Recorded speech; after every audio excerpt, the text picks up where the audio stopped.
بسم الله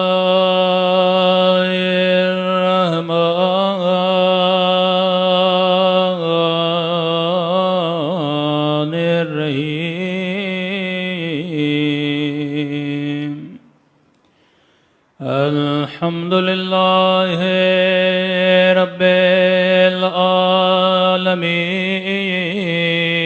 العالمين الحمد لله كما هو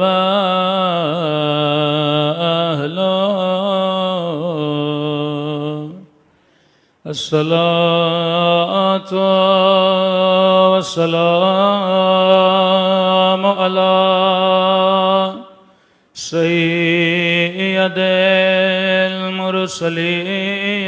المرسلين وخاتم النبيين أبي القاسم محمد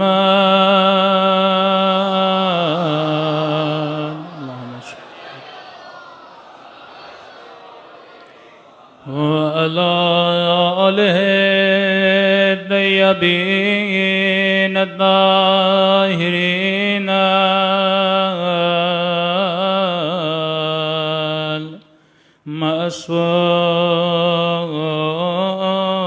المعصومين سب مل کے اپنے مولا کے ظہور کی دعا اللہم کل ولیک حجت بن الحسن صلواتک علیہ وعلی آبائه في هذه الساعة وفي كل وليا وحافظا وقائدا ودليلا وعينا حتى تسكنه أرضك طوعا وتمتعه فيها طويلا برحمتك يا أرحم الراحمين صلوات پڑھیں محمد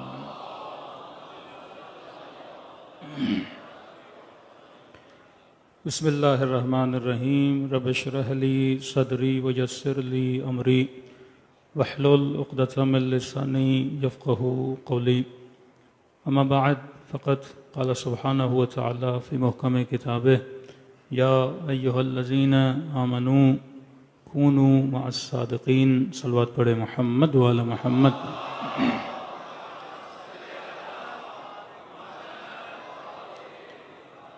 دعا ہے پروردگار عالم ہم سب کی عبادتوں کو اپنی بارگاہ عالی میں قبول فرمائے اور جس مقصد زندگی مقصد حیات کو لے کر سال ہا سال سے یہ مجلسیں برپا کی جا رہی ہیں خدا ان مقاصد میں ہم سب کو کامیابیاں کامرانیاں نصیب فرما دے کوئی بھی عمل تب تک کارآمد رہتا ہے جب تک اس کے مقصد کو پورا کیا جائے امام حسین ایک خاص مقصد کے لیے کربلا گئے اہل بیت نے ایک خاص مقصد کے لیے اپنی زندگی کو قربان کیا ہو سکتا ہے جب وہ عمل انجام پا رہا تھا اس وقت انسانوں کی سمجھ میں نہ آئے یعنی اس دن کا کوفے کے رہنے والا شاید یہ سوچ رہا تھا کہ یزید جیت گیا اور الیاذ باللہ امام حسین نہیں جیتے لیکن وقت نے یہ بتایا کہ یزید ہار گیا اور حسین جیت گئے جب ہم وقت کے پیراہے میں چلتے ہیں تو ہمیں یہ لگتا ہے کہ میں جیتا ہوا ہوں لیکن جب میں تاریخ کا حصہ بن جاتا ہوں تو آنے والی قومیں فیصلہ کرتی ہیں کہ میں جیتا تھا یا ہارا تھا ضیاء الحق جب حکومت کر رہا تھا تو یہ سوچ رہا تھا کہ میں جیتا ہوا ہوں. کئی چاپلوس لوگ اس کو امیر المومنین کا لقب بھی دے رہے تھے، اور امیر المومنین کا لقب سن کے وہ اسی طرح خوش ہو رہا تھا جس میں تاریخ میں کئی حکمران خوش ہوتے تھے. کسی کے کہنے سے کچھ ہوتا نہیں ہے، یہ انسان کا عمل بتاتا ہے کہ انسان امیر ہے یا غلام ہے، با کردار ہے یا بے کردار ہے، فاسق ہے یا متقی ہے. تو ہمیشہ ہمارے عمل کو تاریخ میں دیکھا جائے گا. آج آپ زندگی جی رہے ہو سکتا ہے آپ کے پاس طاقت بھی ہو، آپ کے پاس پاور بھی ہو، اور آپ یہ سوچو آج تو میں طاقت کے نشے میں گم ہوں، کون مجھے کیا کر سکتا ہے. لیکن یہ وقت بتاتا ہے. تبھی خدا کہتا ہے انسانوں کو اگر پرکھنا ہے تو وقت کے دائرے میں پرکھا کرو کہ کامیابی کیا ہے، ناکامی کیا ہے. تبھی فرمایا حاسبو قبل ان تحاسبو، آج ہی اپنا حساب کر، یہ نہ ہو کہ کل وقت گزر جائے اور اللہ کو تیرا حساب کرنا پڑے. اگر یزید اس دن اپنا حساب کرتا تو آج لعنت نہ پڑ رہی ہوتی. اگر یزید اس دن اپنا حساب کرتا تو آج اتنی نفرت کے لائق نہ ہوتا. یزید نے حساب کے لیے خدا کو چھوڑ دیا کہ پروردگارا تو ہی میرا حساب کر. تو یہ وقت یزید کا حساب کر رہا ہے. تو انسان کو سوچنا چاہیے کہ 1400 سال گزر گئے، کوئی بھی ایسا عمل اگر اس کا مقصد نہ ہو تو عمل کا کوئی فائدہ نہیں ہے. آپ مجلس امام حسین میں آ رہے ہیں، یہ مجلس آپ کو فائدہ دے گی یا نہیں دے گی یہ کیا بتائے گا؟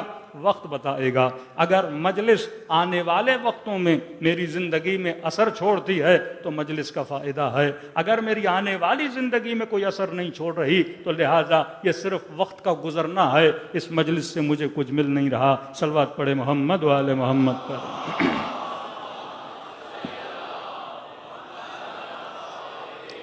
کیونکہ آج پہلی مجلس ہے، تھوڑا سا موضوع پر بھی گفتگو ہو جائے.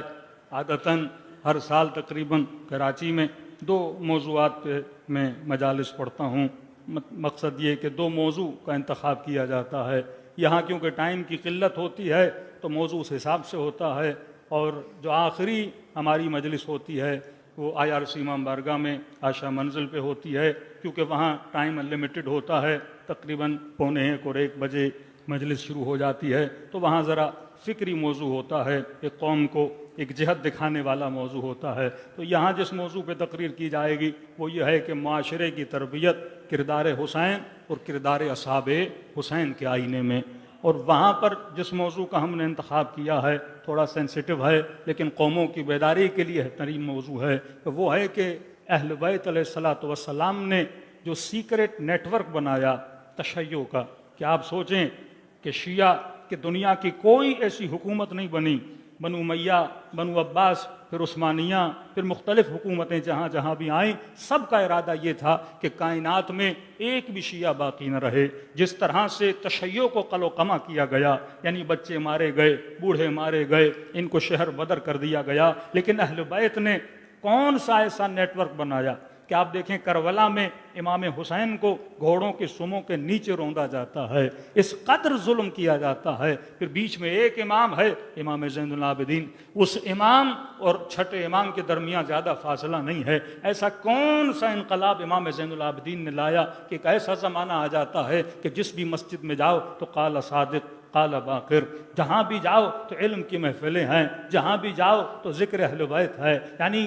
کربلا کے واقعے کے بعد کسی حاکم کو یہ جرت نہیں ہوئی کہ علل اعلان اہل بیت کو قتل کرے. اگر مارتے بھی تھے تو چھپ کے مارتے تھے، اور اگر اہل بیت کو شہید بھی کر دیا تو یہ کوشش کرتے تھے کہ الزام ہمارے اوپر نہ آ پائے. وہ کون سی اسٹریٹجی تھی جس کے ذریعے سے وہ معاشرہ جو امام کش معاشرہ تھا، یعنی قتل کرنے والا معاشرہ تھا، اسی معاشرے کو امام زین العابدین نے ناصر امام بنا دیا، مارنے والے معاشرے کو منتظر امام بنا دیا. وہ کون سی کام اہل بیت نے، کچھ وہ کام ہیں جو ظاہری ہیں، کچھ وہ کام ہیں جو اہل بیت کے سیکرٹ ہیں. دا سیکرٹ نیٹ ورک آف اہل البیت علیہ الصلوۃ والسلام، اگر آپ اس کو اسٹڈی کریں گے پھر آپ کو سمجھ میں آئے گا کہ آج تشیع اگر کھڑی ہے یہ اہل بیت کی پلاننگ ہے. یا آپ مت سمجھیں کہ حادثات ہو رہے ہیں اور حادثاتی طور پہ شیعہ بن گئے، حادثاتی طور پہ شیعوں نے دنیا میں حکومتیں بنا دی، حادثاتی طور پہ شیعہ استعمار کے مقابلے میں کھڑا ہے، حادثاتی طور پہ کوئی حزب اللہ کی تنظیم بن جاتی ہے، حادثاتی ذاتی طور پہ اگر اسرائیل کے مقابلے میں کھڑے ہیں تو تشیع کھڑا ہے۔ میرے عزیز، یہ کوئی حادثہ نہیں ہے، یہ اہل بیت کی پلاننگ ہے، یہ اہل بیت کی تربیت ہے، یہ اہل بیت نے وہ اصول بتائے۔ اب کہا کہ جو بھی ان اصولوں پہ چلے گا اسے دنیا میں بھی عزت ملے گی، آخرت میں بھی عزت ملے گی۔ وہ کون سے اصول ہیں کہ آج دنیا جب تشیع کو دیکھتی ہے تو تشیع کی طرف کھنچتی ہوئی چلی آتی ہے؟ وہ کون سی جذابیت اور جاذبہ تھا جو دنیا کو تشیع کی طرف کھینچتا ہے؟ وہی تربیت اہل بیت علیہ الصلوۃ والسلام ہے، جس کے کچھ نقطے ہم یہاں پہ معاشرے کی اصلاح، کردار حسین اور اصحاب حسین سے بتائیں گے کہ ایسا کیا کیا امام حسین نے کہ وہب قلبی حسین کی طرف کھنچتا ہوا آ رہا ہے، اور حسین کی طرف کھنچتا ہوا آ رہا ہے۔ یہ کیا ہے کہ نئی نویلی دلہن کو چھوڑ کے وہ حسین کے لیے جان قربان کرنے کے لیے تیار ہے، کہ ماں اپنے بیٹے کو حسین کے سامنے پیش کر رہی ہے۔ وہ کون سی صفات تھی؟ اگر وہی صفات ہمارے اندر بھی پیدا ہو جائیں تو ہم بھی ناصر امام زمانہ بننے کی صلاحیت اپنے وجود میں پیدا کر سکتے ہیں۔ صلوات پڑھے محمد وآل محمد۔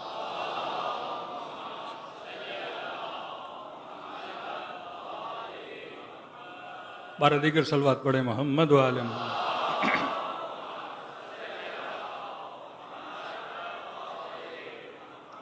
اب یہ کلام معصومین سے آپ سمجھ سکتے ہیں کہ واقعاً 1400 سال کا فاصلہ ہے ہمارے درمیان امام حسین کے درمیان۔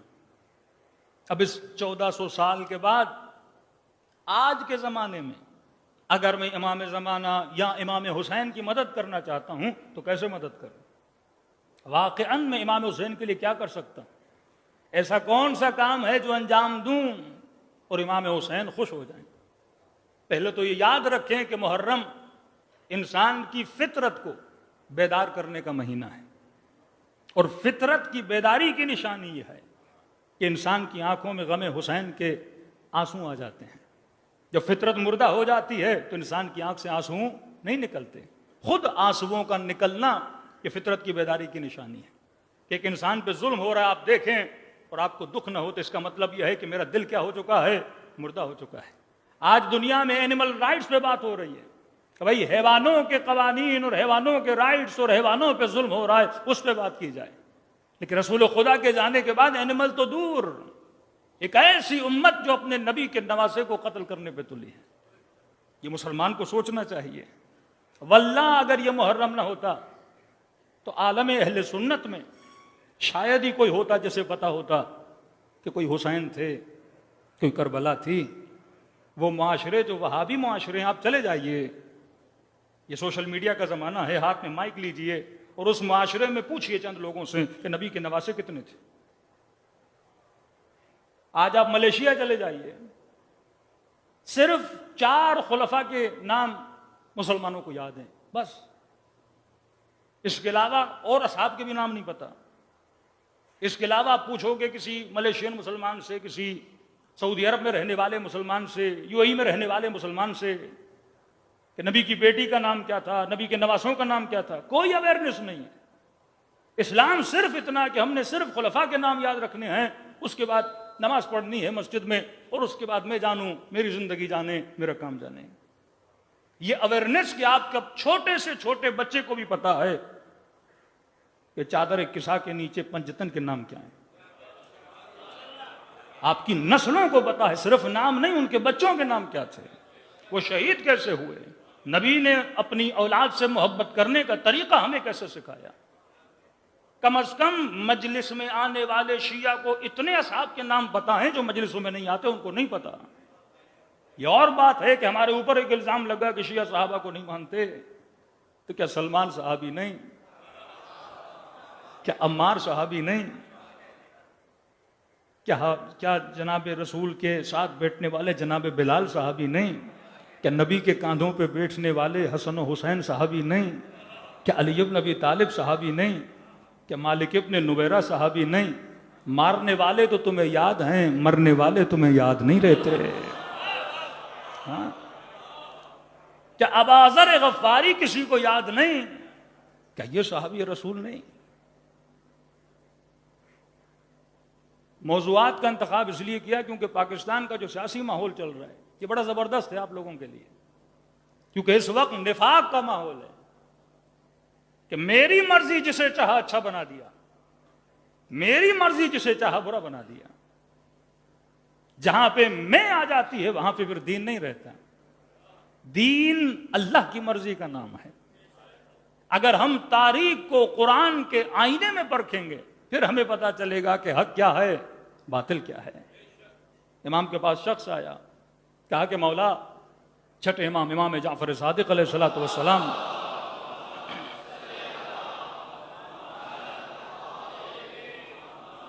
مومنین پریشان نہ ہو, میں صرف اشارے دے رہا ہوں تاکہ اگلی مجلس میں انہی موضوعات کو میں نے ربط دے کے ٹچ کرنا ہے. کہا کہ مولا, میں امام حسین کی زیارت کو جانا چاہتا ہوں, تو مجھے بتائیے ادب زیارت کیا ہے؟ میں مولا سے جا کے ملوں تو کیسے ملوں, ملاقات کروں تو کیسے کروں؟ کہ ایک زائر کراچی سے چلا کربلا کی طرف اور یہ پوچھے کہ مولانا آداب زیارت کیا ہے؟ واقعاً 1400 سال کے فاصلے کے بعد امام حسین سے ملنے جا رہا ہوں, تو اس میں تو ایک فائدہ میرا ہے, لیکن جانے کے بعد وہ کون سے وظائف ہیں جو میں امام کے مقابلے میں انجام دوں؟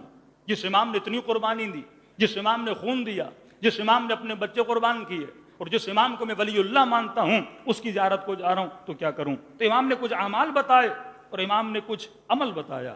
امام نے کہا دیکھ, جب کربلا کی سرزمین میں داخل ہو جاؤ تو 7 مرتبہ یہ ذکر کرو, سبحان اللہ والحمدللہ ولا الہ الا اللہ واللہ اکبر. زیارت حسین کی, ذکر خدا کا. یہ سب سے بڑی تہمت جو تشیع پہ لگائی جاتی ہے کہ یہ شرک کی وادی پر ہیں, یہ اللہ کو چھوڑ دیتے ہیں, علیاذ باللہ یہ اہل بیت سے اتنا مانگتے ہیں کہ خدا سے بھی نہیں مانگتے.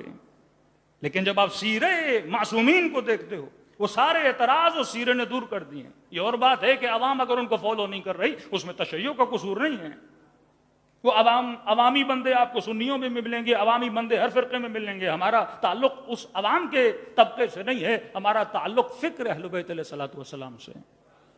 کہ فرمایا جیسے زیارت امام حسین کے لیے جاؤ اور کربلا کی سرزمین پہ پہنچو, پہلے یہ 7 مرتبہ کہو کہ سبحان اللہ والحمدللہ ولا الہ الا اللہ واللہ اکبر. کس کا ذکر کرو؟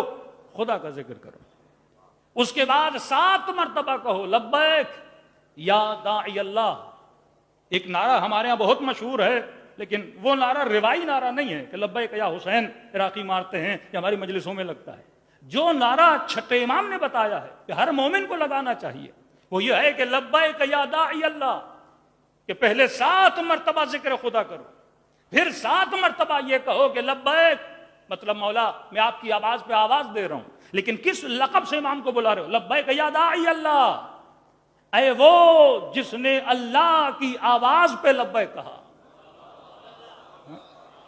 ہم حسین کو لبیک کہہ رہے ہیں, حسین نے کس کو لبیک کہا؟ خدا کو لبیک کہا. داعی اللہ یعنی اللہ کی دعوت پہ لبیک کہنے والے امام, کہ جب نکل رہے تھے مکے سے تو یہ جملے میرے مولا حسین کے کہ میرا رب یہ چاہتا ہے کہ میں ذبح ہو جاؤں, میرا رب یہ چاہتا ہے کہ میں کربلا جاؤں. اسماعیل کو ابراہیم لے کے ذبح کرنے کے لیے کس نے دعوت دی تھی؟ اللہ نے خواب میں آ کے دعوت دی تھی کہ میں چاہتا ہوں تو اپنے بیٹے کو ذبح کرے. تو اللہ کی دعوت پہ اسماعیل نے کیا کہا تھا؟ لبیک کہا تھا. نبی کے چہرے پر کوڑا کرکٹ پھینکا گیا, پتھر مارے گئے, تکلیفیں دیں. کس کے لیے دعوت دے رہے تھے؟ اللہ کے لیے دعوت دے رہے تھے. امام کا کام یہ ہے کہ بندوں کو اللہ سے ملائے, لوگوں کے دلوں میں اللہ کی محبت کو پیدا کرے. یہ رشتہ جو بندے اور خدا کا ٹوٹ چکا ہے, اس بندن کو ملانے والی شخصیت کا نام یا نبی ہوتا ہے, یا امام ہوتا ہے, یا معصوم ہوتا ہے. اور فرمائے جو ان کا ماننے والا ہے اس کا بھی یہی کام ہے کہ بندوں کو کس سے ملائے؟ پروردگار عالم سے ملائے. حضرت نوح نے یہی کام کیا, حضرت موسیٰ نے یہی کام کیا, اور اسی کام کے لیے تکلیفیں اٹھائیں. کبھی آگ میں پھینکا گیا, کبھی تہمتیں لگائی گئیں, کبھی الزام لگائے گئے, کبھی یحییٰ کا گلا کاٹا گیا, کبھی جناب ابراہیم نے تکلیفیں اٹھائیں, کبھی امام حسین نے تکلیفیں اٹھائیں. تو امام کا کام یہ تھا کہ بندوں کو کس سے ملائے؟ اللہ سے ملائے. رسول خدا جب اسلام کی دعوت دے رہے تھے, یہ مکے کے مشرک آ گئے کہ یا حبیب, اے محمد, ہم آپ کی بات کا انکار نہیں کرتے, لیکن آئیے ایک معاملہ انجام دیتے ہیں. نبی نے کہا کیسا معاملہ؟ کہ معاملہ یہ ہے کہ دیکھیے 1 سال ہم آپ کے خدا کو مانیں گے اور 1 سال آپ ہمارے خداؤں کو مانیں, مطلب آدھا ادھر اور آدھا ادھر. تو رسول خدا نے اس وقت یہ سورہ قل یا ایھا الکافرون لا اعبد ما تعبدون اور 2 مرتبہ تکرار کیا کہ جن کی تم عبادت کرتے ہو ان کی میں عبادت نہیں کرتا, اور کہا کہ محمد یہ پہاڑ دیکھ رہے ہو، اگر اس کے برابر سونا چاہیے تو ہم تمہیں دینے کے لیے تیار ہیں، عرب کی کسی بھی خوبصورت لڑکی کے اوپر ہاتھ رکھو، ہم اپنی بیٹی تمہیں دینے کے لیے تیار ہیں۔ لیکن اسی رسول نے فرمایا کہ ایک ہاتھ میں سورج رکھا جائے، دوسرے ہاتھ میں چاند رکھا جائے، میں اپنے خدا کو چھوڑنے کے لیے تیار نہیں ہوں۔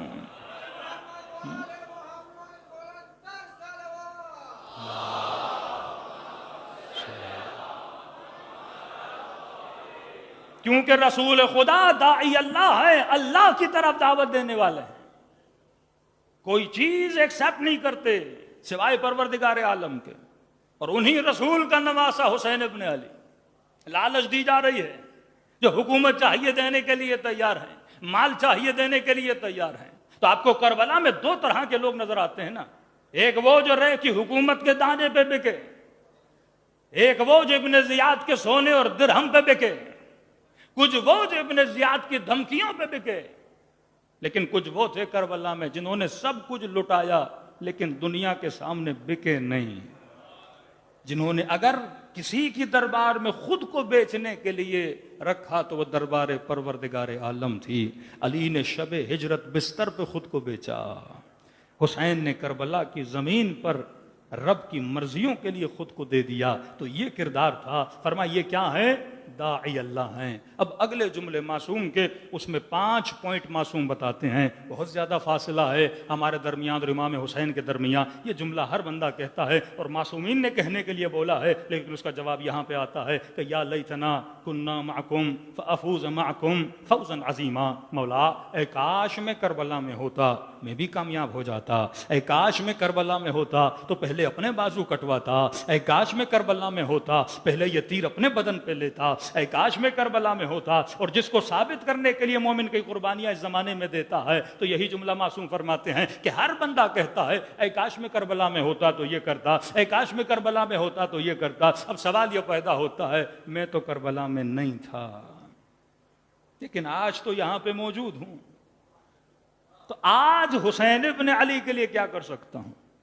آج وہ کون سا عمل ہے جو میں انجام دوں جس سے امام حسین کی مدد ہو جائے؟ تو یہاں میرے مولا فرماتے ہیں کہ اے انسان، اگر حسین ابن علی کی مدد کرنا چاہتے ہو تو فرماتے ہیں یہ بول کہ مولا اگر میں کربلا میں ہوتا تو اپنی آنکھوں کو آپ کی آنکھوں پہ قربان کرتا، اپنے کانوں کو آپ کے کانوں پہ قربان کرتا، اپنی زبان کو آپ کی زبان پہ قربان کرتا، اپنے بدن کو آپ کے بدن پہ قربان کرتا۔ اب چھٹے امام فرماتے یہ بول ان السمع والبصر والفؤاد، یہ جتنی چیزیں ہیں کہ مولا میں اپنی آنکھوں سے آپ کی مدد کرتا، اپنی زبان سے آپ کی مدد کرتا، اپنے قلب سے آپ کی مدد کرتا، اپنے ہاتھوں سے آپ کی مدد کرتا، اپنے ہوا سے آپ کی مدد کرتا، مطلب جو میری خواہش ہے اس سے آپ کی مدد کرتا، میری جو آنکھیں ہیں اس سے آپ کی مدد کرتا۔ پھر معصوم سے پوچھا مولا آنکھوں سے حسین کی مدد کیسے کروں، کانوں سے حسین کی مدد کیسے کروں، قلب سے حسین کی مدد کیسے کروں، زبان سے حسین کی مدد کیسے کروں؟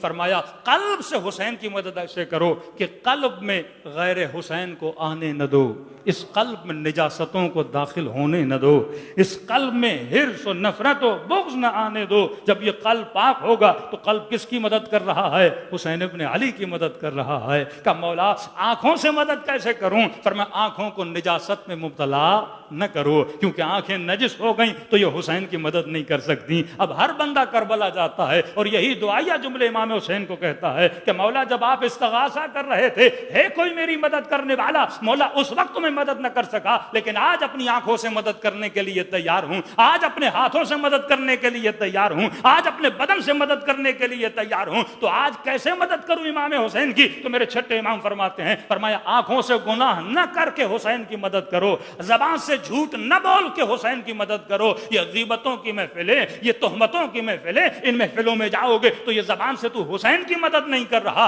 تو یزید کی مدد کر رہا ہے۔ آنکھوں سے حرام کاریوں میں مبتلا ہو گئے، یہ حسین کی مدد نہیں ہے، یہ شیطان کی مدد ہے، یہ نفس کی مدد ہے۔ تو فرمایا اگر کانوں سے حسین کی مدد کرنا چاہتے ہو تو کانوں سے حرام آوازوں کو سنا نہ کرو، کانوں سے بدکار آوازوں کو سنا نہ کرو، کیونکہ کان نجس ہو گئے، یہ حسین کی مدد کے قابل نہیں رہتے۔ صلوات پڑھے محمد و آل محمد۔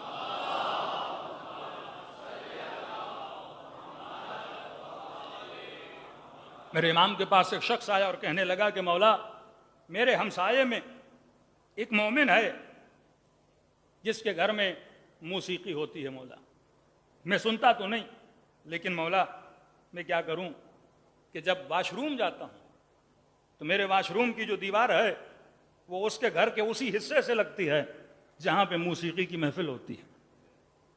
تو کہا کہ مولا معذرت کے ساتھ واش روم کا ٹائم اگر 5 منٹ ہو تو میں ذرا 8 منٹ لگا لیتا ہوں تاکہ 3 منٹ مجھے موسیقی کو سننے کو ملے۔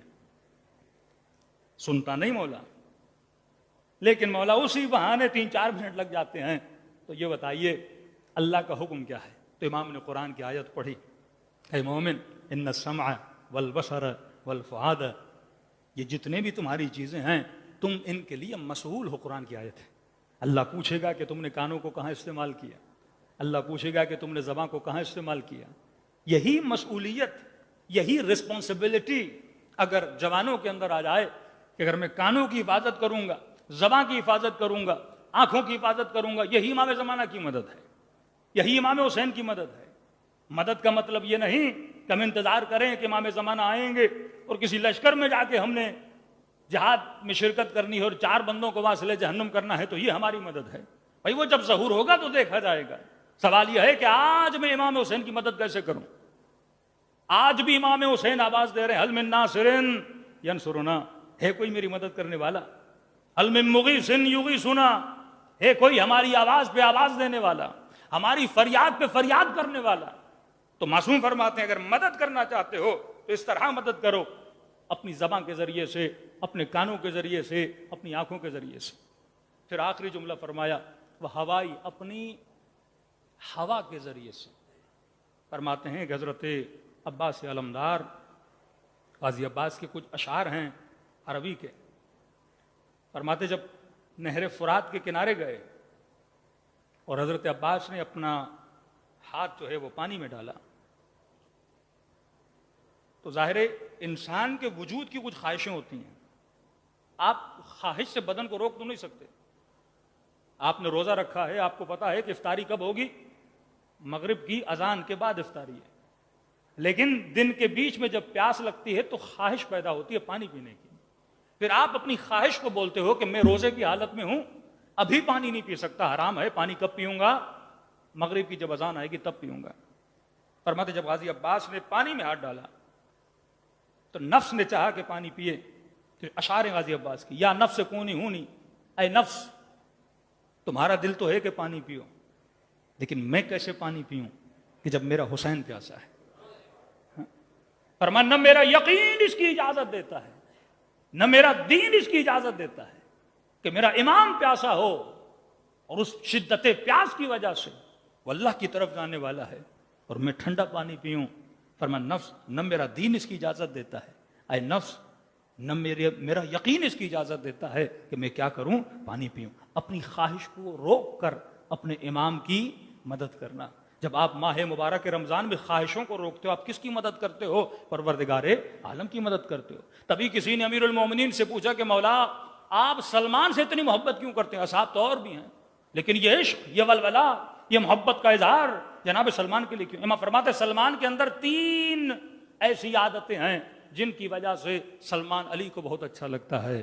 کہ مولا وہ کون سی؟ یہی عادتیں انسان پیدا کرے میرے عزیز، یہی صفات اپنے اندر پیدا کرو تو محبوب خدا بھی بنو گے، محبوب رسول بھی بنو گے، محبوب علی اور آل علی بھی بنو گے۔ فرمایا پہلی صفت کہ سلمان کے اندر جب بھی خواہش پیدا ہوتی ہے، سلمان اپنی خواہش کو پورا کرنے سے پہلے علی کی خواہش کو دیکھتے ہیں کہ علی کو کیا اچھا لگتا ہے۔ ایک مرتبہ میاں بیوی، باپ بیٹا، بھائی بھائی، مومن مومن، یہ رشتے ہیں ہمارے آپس میں، تو ایک مرتبہ بیٹا کچھ کرنا چاہتا ہے، خواہش ہے، لیکن اسے پتا ہے کہ باپ کی خواہش کو جوڑ ہے۔ بیوی کچھ کرنا چاہتی ہے لیکن اسے پتا ہے کہ شوہر کی خواہش کو جوڑ ہے۔ اولاد کچھ کرنا چاہتی ہے لیکن پتا ہے کہ فلاں کی خواہش کو جوڑ ہے۔ تو یہاں فرمایا کہ سلمان اسی لیے اچھے لگتے ہیں کیونکہ سلمان جب بھی کچھ کرنا چاہتا ہے سب سے پہلے یہ دیکھتا ہے کہ علی کی خواہش کیا ہے، علی کس چیز کو پسند کرتے ہیں۔ فرمایا تبھی میں سلمان کو پسند کرتا ہوں۔ دوسری چیز فرمایا سلمان فقراء سے بڑا عشق رکھتا ہے، فقیروں سے بڑی محبت رکھتا ہے۔ یہ دل میں اگر فقراء کی محبت ہے تو سلمان صفت ہے۔ تیسری صفت فرمایا سلمان علماء کی محفل میں بیٹھنا پسند کرتا ہے، جہلا کی محفل میں بیٹھنا پسند نہیں کرتا۔ تو سلمان اگر سلمان بنا تو اپنی خواہش کو روکنے کے بعد سلمان بنا۔ یہ تاریخ اسلام میں جتنے آپ بڑے لوگ دیکھتے ہیں یہ بڑے اسی لیے بنے کیونکہ انہوں نے اپنی خواہشوں کو روکا اور روک کر اپنے آقا اپنے مولا امام حسین کی مدد کی۔ صلوات پڑھے محمد و آل محمد۔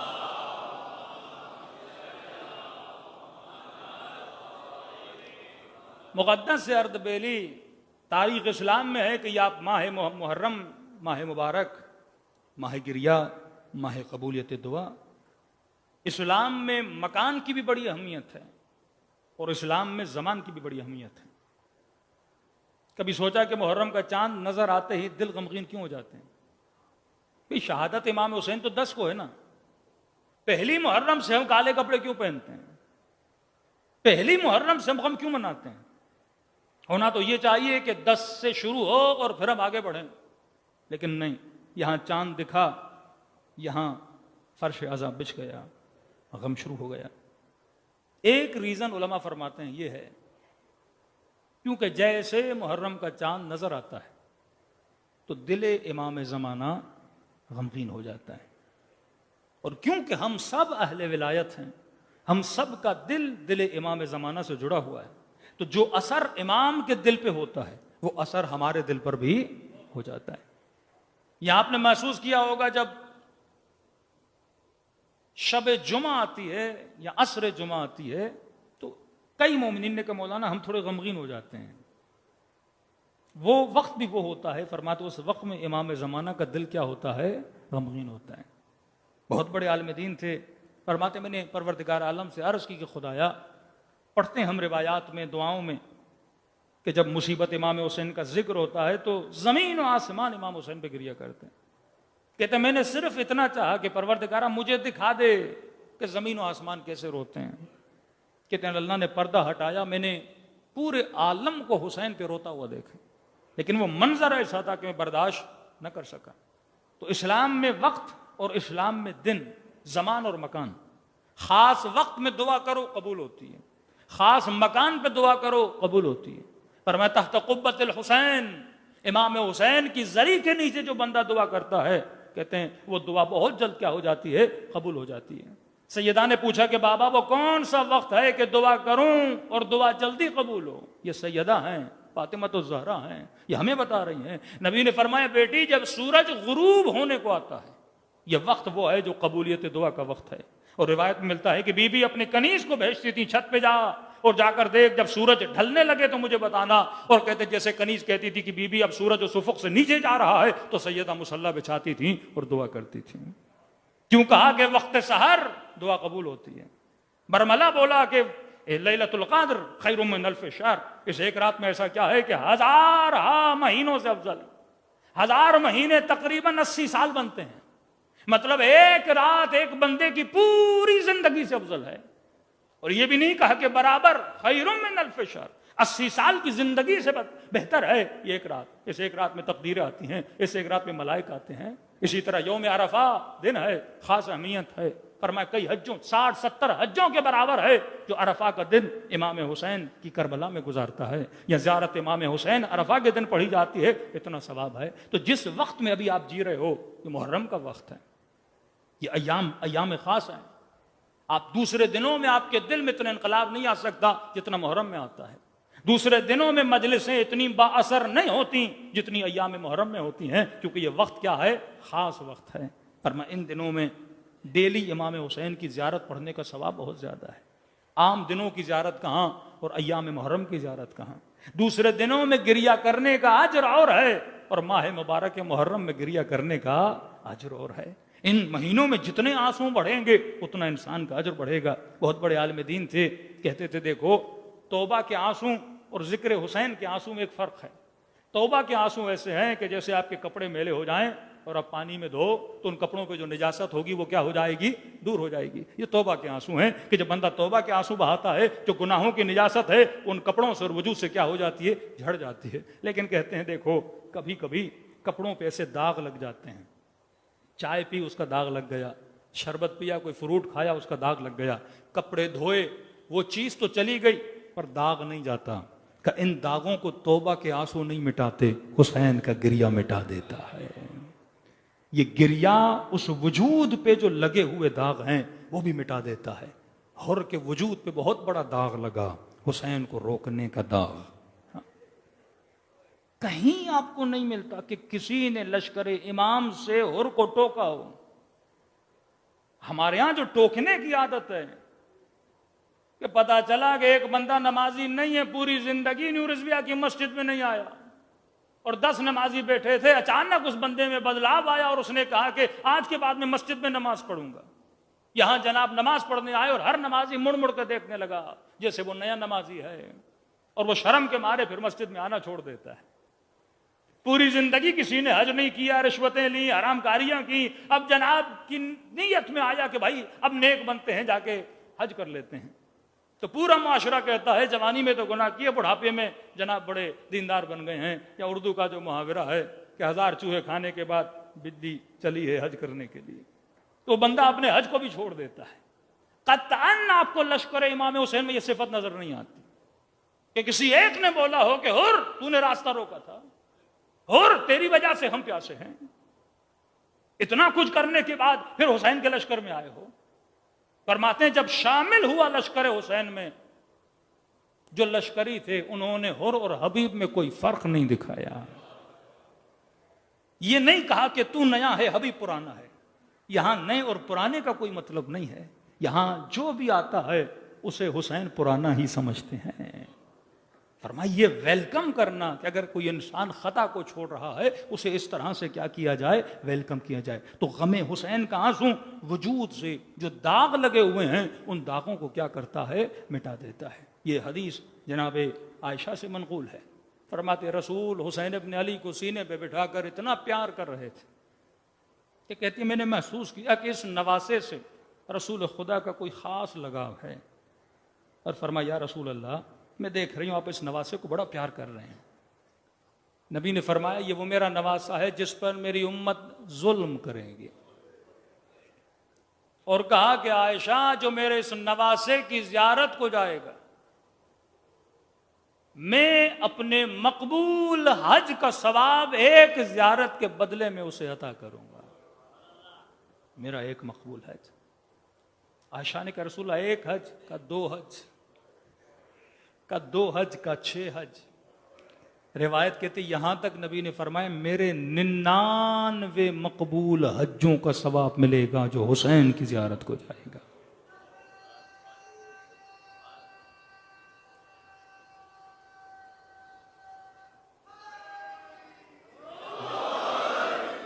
ننانوے مقبول حجوں کا ثواب۔ اور کسی نے میرے مولا سے کہا کہ مولا زیارت حسین کا ثواب لیں تو کیسے لیں؟ ہر بندہ تو کربلا نہیں جا سکتا، یہ کریموں کی وادی ہے۔ فرمایا اتنے دور نہیں جا سکتے تو فرمایا خلوص دل سے میرے حسین کو بس سلام کیا کرو۔ تو اسی امام بارگاہ میں بیٹھے بیٹھے رسول خدا کے حج کا ثواب خدا تجھے عطا کرے گا، لیکن وہ سلام جس میں یہ منظور نظر ہو کہ آنکھوں سے حسین کی مدد کروں، زبان سے حسین کی مدد کروں، کانوں سے حسین کی مدد کروں، اپنی ہوا و ہوس نفس کے ذریعے حسین کی مدد کروں کہ اس ہوا کو نہ سنوں، رضایت حسین پہ چلوں۔ مقدس سے اردبیلی کہ وہ امام جب کربلا پہنچے 2 محرم کو تو 4 فرسخ اندر 4 فرسخ زمین کو خریدا، اور خریدنے کے بعد کہا کہ تمہیں واپس دیتا ہوں اسی شرط پہ کہ جب کبھی میرا زائر آئے 3 دن اسے اپنا مہمان بنانا، اس کی خدمت کرنا۔ اس زمانے میں امام حسین کو اپنے زائروں کی پرواہ تھی، اسی لیے علماء فرماتے ہیں کربلا جاؤ تو 3 دن سے کوشش کرو، حرام نہیں ہے، میں اخلاقی پہلو پہ بات کر رہا ہوں، یہ روائی ہے، کوشش کرو کہ 3 دن سے زیادہ کربلا نہ روکو۔ اب مجبوری ہے، کبھی ہوٹل مہنگے ملتے ہیں لوگ رک جاتے ہیں، کوئی شرعی پابندی نہیں ہے، اس کا ریزن سمجھو۔ فرمایا کیونکہ زیادہ رہو گے تو کہیں تجھے کربلا کی عادت نہ پڑ جائے، اپنے اندر وہ تڑپ، اپنے اندر وہ آتش، وہ زیارت کی تشنگی اپنے وجود میں رکھا کرو۔ مقدس اردبیلی 4 فرسخ در 4 فرسخ امام حسین نے زمین خریدی۔ مقدس اردبیلی جب نجف سے کربلا جاتے تھے تو کہتے ہیں جہاں سے 4 فرسخ شروع ہوتے تھے، پھر بھی کہوں گا یہ کوئی شرعی مسئلہ نہیں ہے، یہ مقدس اردبیلی کی اپنی معرفت اور ادب ہے۔ 4 فرسخ جیسے شروع ہوتے تھے، مقدس اردبیلی اپنی جوتیوں کو اتار دیتے تھے اور وہاں سے پیدل حرم امام حسین کے لیے روانہ ہوتے تھے۔ کبھی کربلا میں ایک رات مقدس اردبیلی رکے نہیں۔ جب کسی نے کہا کہ مقدس اردبیلی آپ ایک رات بھی امام حسین کے حرم میں سرزمین کربلا پہ کبھی رکے نہیں، کہ رکا ہوں لیکن جاگتا ہوں راتوں کو، پھر واپس آ جاتا ہوں۔ کہ آپ کبھی کربلا میں ایک رات سوئے بھی نہیں؟ کہ نہیں۔ کہ کیوں؟ مقدس اردبیلی کی آنکھوں میں آنسو آئے، یہ اصحاب بامعرفت امام حسین ہے۔ کہا کہ ایک رات کربلا رکا تھا اور جیسے میری آنکھ لگی تو مجھے زینب کی فریادوں کی آوازیں آنے لگی۔ اس دن کے بعد میں کبھی کربلا سو نہیں پایا، آتا ہوں زیارت حسین کرتا ہوں اور چلا جاتا ہوں۔ 70,000 کے قریب ملائک ڈیلی امام حسین کے گنبد پہ آتے ہیں۔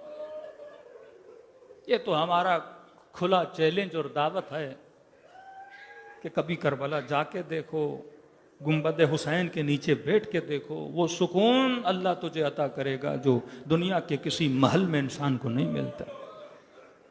ارے کربلا تو دور، ذرا مجلس حسین میں آ کر دیکھو۔ یہ نگاہ کرم ہے، یہ نگاہ کرم حسین ہے۔ تبھی فرمایا کہ ابھی ذاکر نے مسائب پڑھے نہیں، پڑھنا چاہتا ہے۔ ابھی تو رویا نہیں، رونا چاہتا ہے۔ فرمایا تم سب کے سروں کے پیچھے میری دادی زہرا کھڑی ہو جاتی ہے اور دعا کے لیے ہاتھوں کو بلند کرتی ہے، خدا یہ میرے حسین کا عزادار ہے، میں زہرا اس سے راضی، تو بھی اس سے راضی ہو جا۔ مولا حسین کتنے کریم ہے، ایک واقعہ ہے لیکن وقت میں گنجائش نہیں، میں سنا نہیں پاؤں گا، کل سناؤں گا کہ وہ مومن جو بڑی بے توجہ ہو کر بھی مجلس میں بیٹھتے ہیں، ان پر بھی امام حسین کرم کرتے ہیں۔ توجہ تو دور کی بات ہے، یہ کل سناؤں گا آپ کو واقعہ۔ یہ کریموں کا دربار ہے، یہ نعمت جو خدا نے آپ کو عطا کی ہے۔ اسی مجلس کے ذریعے، مکتب کے ذریعے آج ہمارا دین، آج ہمارا ایمان بچا ہوا ہے۔ ایک طرف دین کے لٹیرے جوانوں کی غیرتوں کو، ماؤں بہنوں کے حیا کو لوٹ رہے ہیں اور ایمان کو لوٹ رہے ہیں، اور ایک طرف اس دنیا کے فسق و فجور کے معاشرے میں حسین اپنے فرش عزا پہ بلا کر اور اپنے سفرے سے تجھے کبھی حیا دیتے ہیں، کبھی غیرت دیتے ہیں، کبھی محبت خدا دیتے ہیں۔ تو فرمایا وجود کی گندگی کو، وجود کی کثافتوں کو یہ حسین کے غم کا ایک آنسو مٹا دیتا ہے۔ یہاں تک روایات میں ہے کہ ایک آنسو میں اتنی طاقت ہے کہ جہنم کی آگ کو بجھا دیتا ہے۔ میرا وجود اور آپ کا وجود تو بہت چھوٹا ہے۔ ہمیشہ ہر محرم میں پڑھتا ہوں، اس بوڑھے کو کہا کہ اگر کربلا نہیں آ سکتے آؤ ضرور، لیکن اگر نہیں آ سکتے فرمایا میں کریم ہوں، خلوص دل سے مجھ حسین کو ایک سلام کیا کرو، خدا تجھے ثواب زیارت حسین عطا کرے گا۔ کہا مولا ایک سلام سے ثواب زیارت؟ فرمایا ایک نشانی اگر نمودار ہو جائے، جب مجھ غریب کو سلام کرو اور نہ چاہتے ہوئے تیری آنکھوں میں آنسو آ جائیں، یہ مت سمجھنا یہ تیرے آنسو ہیں، حسین نے تجھے تیرے سلام کا جواب دیا ہے۔ دلوں کو کربلا کی طرف روانہ کریں، سلام کریں اس مظلوم پہ جسے کوئی سلام کرنے والا نہیں تھا، سلام کریں اس امام پر کہ چوتھے امام فرماتے میرا بابا ترس گیا تھا، کوئی میرے بابا کو سلام کرے۔ کہا کہ علی میں نے سنا ہے لوگ تجھے سلام نہیں کرتے، ابتدا کربلا انتہا۔ علی میں نے سنا ہے لوگ تجھے سلام نہیں کرتے، کہ نبی کی بیٹی آپ سلام کی بات کرتے ہو، میں ان مدینے والوں کو سلام کرتا ہوں، کوئی علی کے سلام کا جواب بھی نہیں دیتا۔ السلام على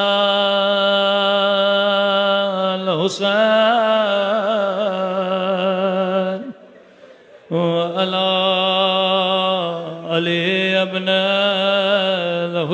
الحسين وعلى أولاد الحسين وعلى أصحاب الحسين سب مل کے السلام علی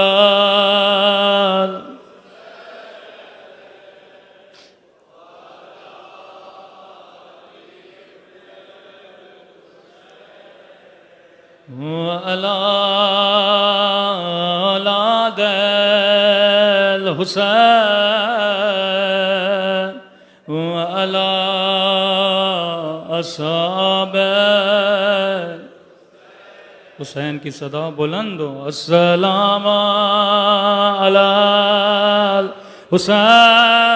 الحسین وعلى علی ابن وعلى أولاد وعلى أصحاب میرا سلام ہو زینب کی لٹی ہوئی چادر پہ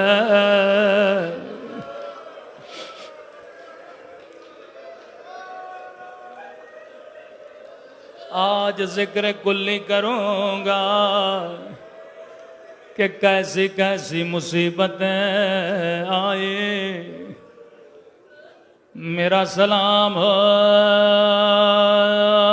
چھلنی بدن حسین پہ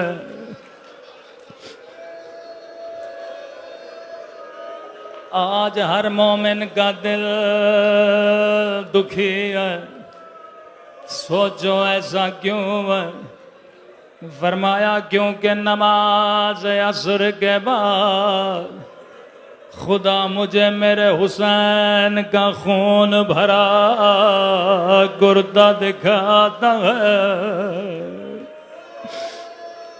میں ہر روز دعا کرتا ہوں میرے اللہ کب میرا ظہور ہوگا کب میں اس ظالم سے بدلہ لوں گا جس نے مدینے کی گلی میں میری دادی پہ آگ کا دروازہ گرایا تھا جس نے غلاف شمشیر سے میری دادی کی کلائیوں پہ مارا تھا جس نے علی کے ہاتھوں میں رسیاں باندھی تھی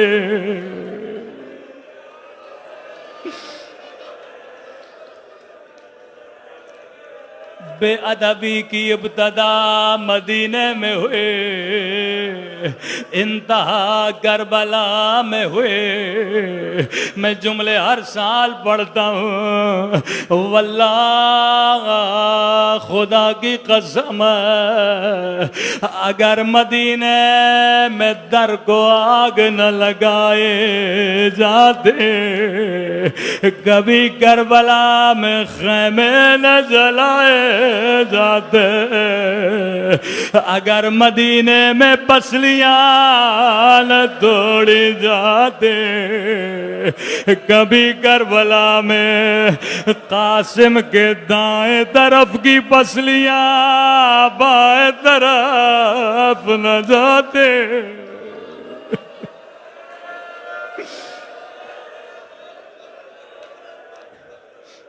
کہنے لگا ابن سعد حکم ملا کہ لاشوں پہ گھوڑے دوڑائے جائیں کہنے لگا ابن سعد جب میں نے گھوڑے کو حسین کی بدن پہ دوڑانا شروع کیا، میں نے اپنے کانوں سے حسین کی پسلیاں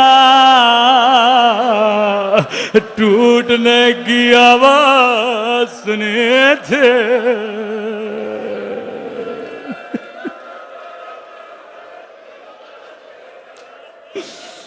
اللہ جانے یہ منظر امام زمانہ نے کیسے دیکھا، دکھیاری ماں نے کیسے دیکھا۔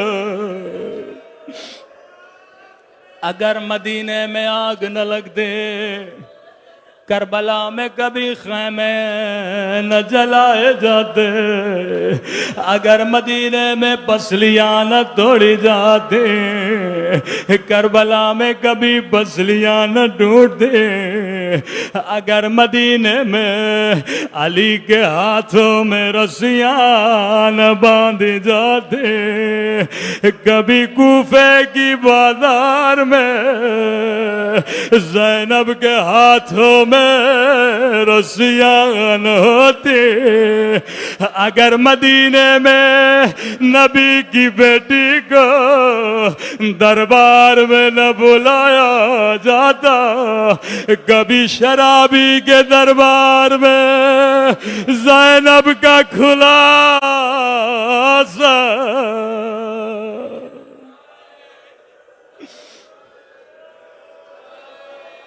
الا لعنت اللہ علی القوم الظالمین۔